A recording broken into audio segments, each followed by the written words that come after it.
What's up, guys? Welcome back to Talkin Hawkins, our Stranger Things review. Welcome back to Project Potter, guys. My name is Kyle, your host. We're here for season 3, episode 2, guys. If you haven't seen the show before, guys, what we do is go through my thoughts on the episode, a Hawkins hero, which is my favorite character, a mouth breather, which is my least favorite character, and a score to 10, guys. So jumping into season 3, episode 2, I should say. I think this was a big drop off from the season 3 opener.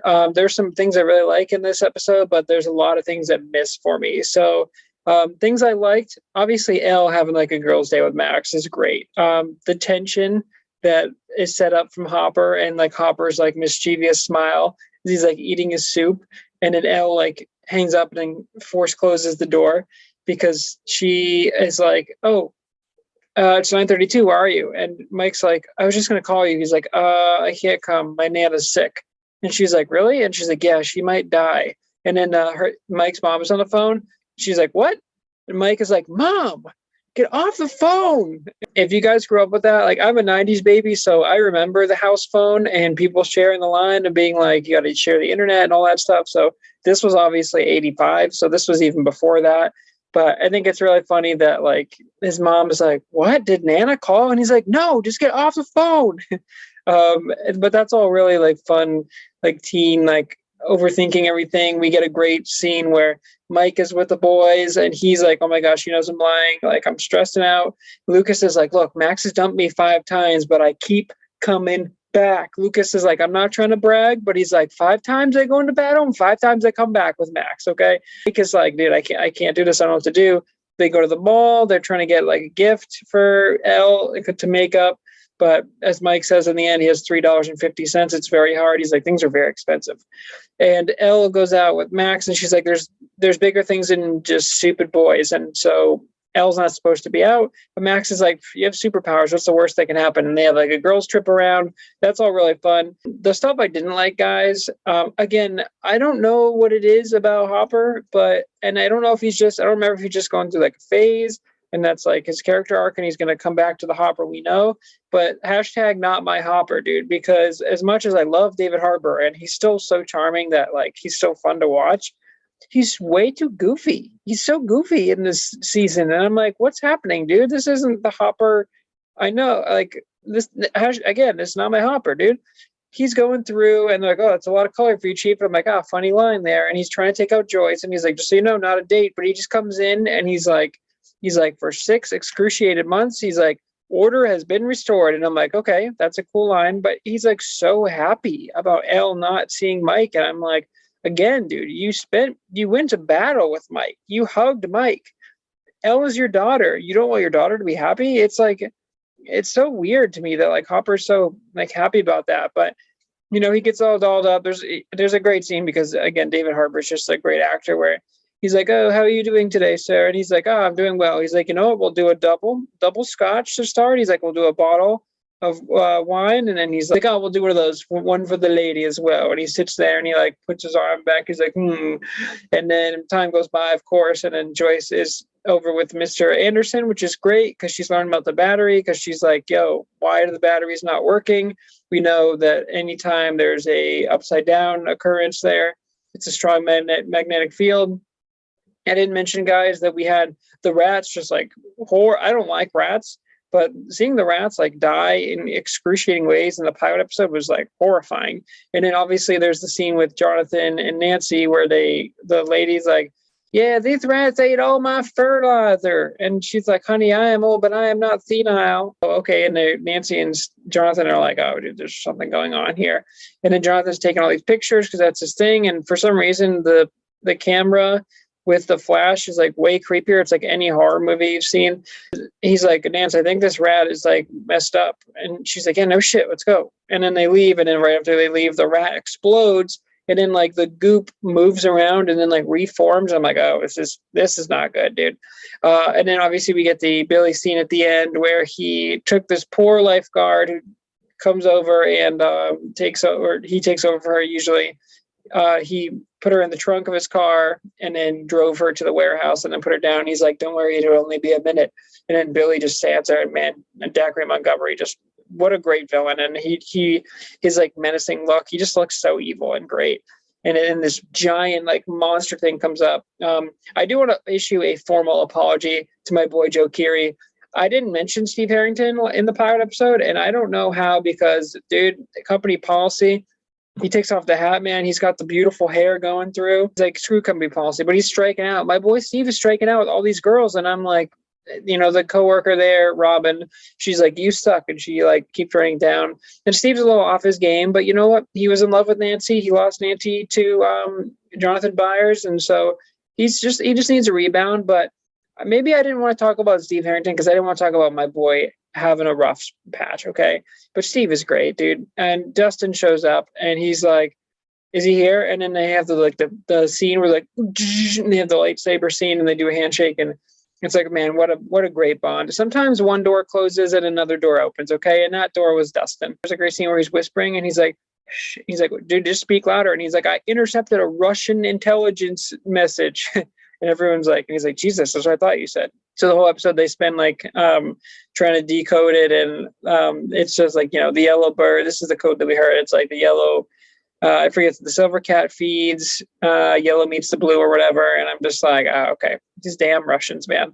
But they're trying to figure it out. And then Robin is like, yo, by the way, I speak like 4 different languages. And so they eventually figure it out at the end. And then there's a cool scene where they see like the horse ride Idiot of Fever or whatever, and it's like the same music, and they're like, that code didn't come from Russia, it came from here. And we're like, the Hopper stuff is weird. Billy is like all sort of messed up here, obviously. Mrs. Wheeler goes to see him, and there's like a quick scene where he imagines like just smacking her. I was like, damn, dude. And then he's like drinking fucking motor oil or something, or chlorine.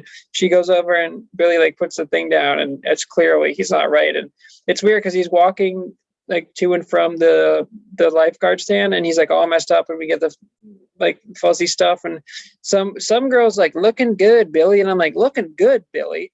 Billy's about to pass out into the pool, dude. Billy looks like he's had a fucking all-nighter and he's binge drinking. Like, I don't know. But then the second time he goes back, people are like, Billy, are you okay? And that's the girl he takes into the warehouse there, which looks like she's going to meet a demise. But there are, again, some things that I think really worked here and some things that missed, but that's pretty much the episode.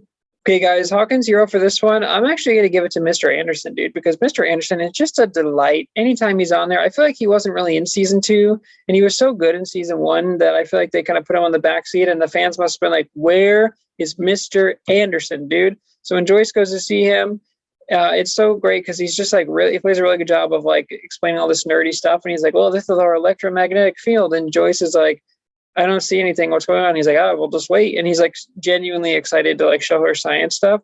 And then he turns it off. And then he's like, but there's no way that like this would be, there'd be like a big magnet or whatever that involves your house and the city. Like that would cost tens of millions of dollars. And she's like, but what if it was possible? He's like, I do tell my students, like, anytime you open that curiosity door, like keep it open or some shit. I'm completely botching his quote, but he's just awesome. He's a really great actor. I really love his character, and every time he's on screen, I'm just like happier about it. And I think he adds to the story, and he serves a plot point here. So just great all around.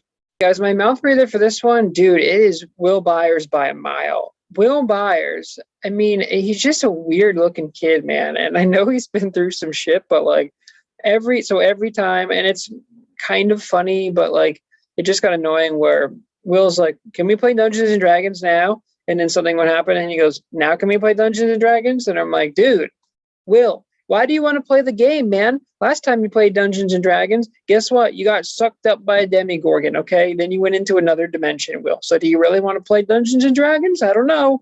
Well, actually, I guess technically they played at the end of season 1, but still.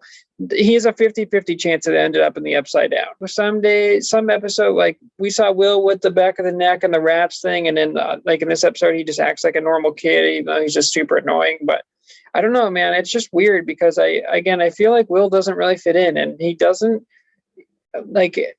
I don't know. I just like I don't enjoy Will's presence. Like I don't know how else to say it, but like Dustin, Lucas, Max, they're all great. Steve, the whole cast, and then it's like Will, and you're just like, I don't know, man. It's like I wouldn't have I wouldn't have recast. I wouldn't have brought him back. Yeah, I know. I don't want to be mean to the actor. I think it's Noah Schnapp, if that's who plays Will, but I'm sure he's a fine person. I just thought that his character was annoying, and I just thought he was the weakest one in this episode. Okay, guys, that brings us to the score. This is a 7-7 for me. This is a big drop off from the pilot. I found myself not really as interested in the sci-fi elements in this one, where it just felt like kind of a stretch. This weird, like, goopy monster, I guess, is kind of strange to me, that it like gets into the ground or the soil or whatever, and then it like infects things like rats, and then it blows up the host or blows up the rat, but then it comes back as like matter or just I don't know how it works. I'm not going to try and speak intelligently to any of that stuff, guys, but I just think it's a bit of a stretch for me. And I know it's like sci-fi, and I really like sci-fi, but it's just like, I don't know, man. The Demogorgon was awesome.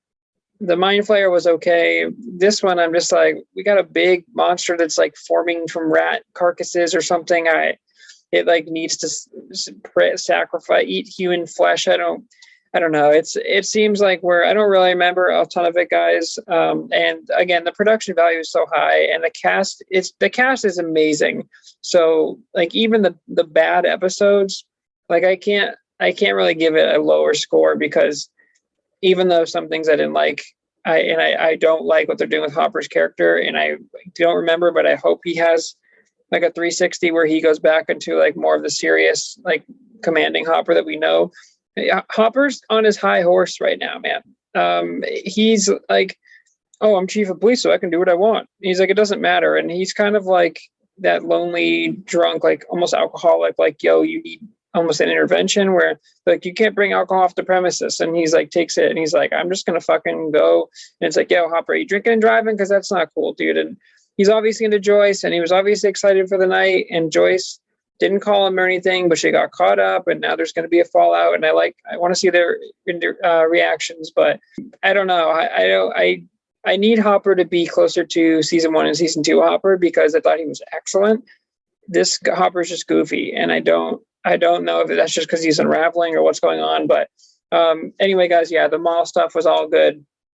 The Starcourt Mall apparently seems to be like the main destination here, but Elle and Mike breaking up is obviously going to be important, and it's like, what does that actually mean?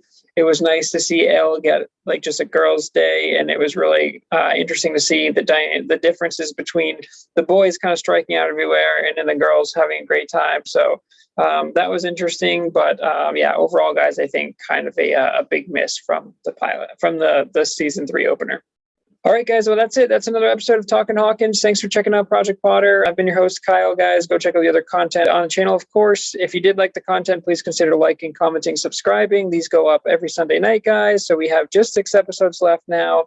Pretty short season. And then we got the new season starting up. So appreciate you guys stopping by. And until next time, guys, dump your ass.